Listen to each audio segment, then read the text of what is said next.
Il-Maltin kienu tant tal-qalb il-Papa Benedittu XVI tant li mhux biss samela punt li jżur lil pajjiżna iżda wkoll fil-Vatikan kien imdawwar b'numru ta' Maltin. Net News kellem mal-Ambaxxatur Malti għall-Vatikan Frank Zammit li spjegana kif Ratzinger kien ħares lejn il-Maltin. Ir-rispett li għandu lejna, kellu lejna il-Papa Benedittu XVI, naraw anka fid-deċiżjoni li mhux biss jagħmel il-Dun Ġorġ Qaddis, imma wara 200 sena Malta reġa' kellha kardinal lil Prospero Grek.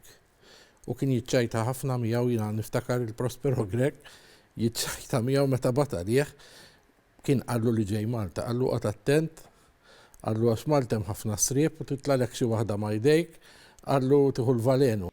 Kif nhar il-ħamis se jkun qed isir il-funeral tal-Papa Emeritu, Zammit innota kif dan il-jum se jkun wieħed li qatt ma rajna bħalu minħabba l-fatt li Ratzinger ma kienx għadu qed iservi ta' Papa. Papa Franġisku se jkun qed ikkonċelebra l-quddies. Minħabba li kien irtirat ma tlibbislux ma' għonqu pereżempju l-palju.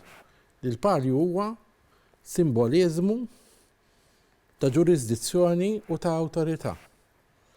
Per eżempju, ma tlibbislux il-baklu, għax raj irtirat. Papa Benedittu jibqa' magħruf bħala dik il-persuna pjuttost sempliċi u li dejjem poġġa lil ħadd ieħor qablu. Il-Papa Benedittu kien raġel għaref intellettwali, fl-istess ħin kien umli u raġel ta' mittezza kbira, mittezza mik, eżelem, tjubija. Joseph Ratzinger kellu relazzjoni tajba ħafna mal-Papa Giovanni Paolo II, tant li ftit sigħat qabel miet u kien sejjaħlu u ħallilu xi ħaġa speċjali.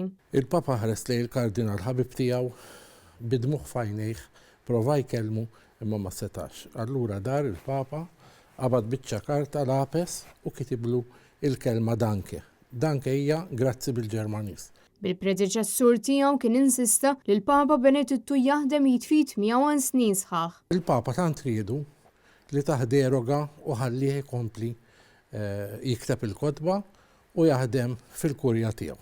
24 sena.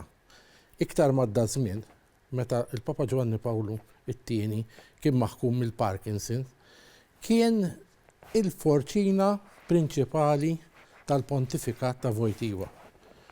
U il-Papa baqa' jafulu sal-aħħar 12 sija ta' ħajtu. Kristin Mamo għal Net News.